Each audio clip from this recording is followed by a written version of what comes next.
Bill Lyons. My college experiences were not the best growing up, mainly because I wasn't prepared in high school.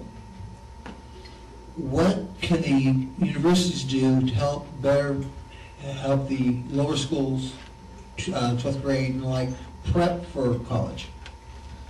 And that's somewhat beyond what the regents do, but I think this is a very important question. I was fortunate enough to have a good high school education in public school in Midland, Texas. Not everybody gets such a nice send-off. I think most of us can look back, probably count on the fingers of two hands the really good teachers we've had. How we got there, I don't know. I mean, it's somewhat a matter of luck. One of the things that I think the community colleges could help with a lot would be to handle some of this transition between high school and the university.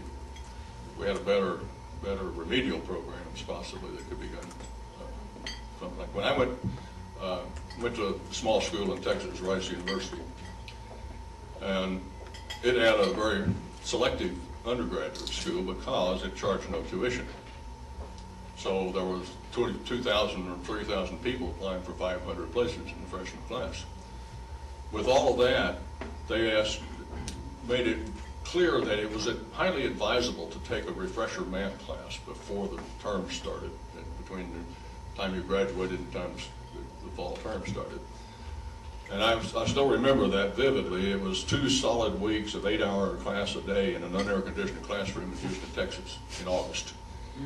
But it gave me the clue that I'm not going to be coddled with algebra and trigonometry and all these things. I've got to know that from day one because I'm going to start with calculus. That's just one example. Another thing that hit me was I had the good luck to have a couple of pretty good English teachers in high school. And I thought I could write. My first exam that I turned in, not an exam, my essay, I made a C. And I got an English teacher that said, okay, every word needs to mean something. You've got to learn how to express yourself clearly. And so over the course of a year, I finally got to where I could make an A in his class.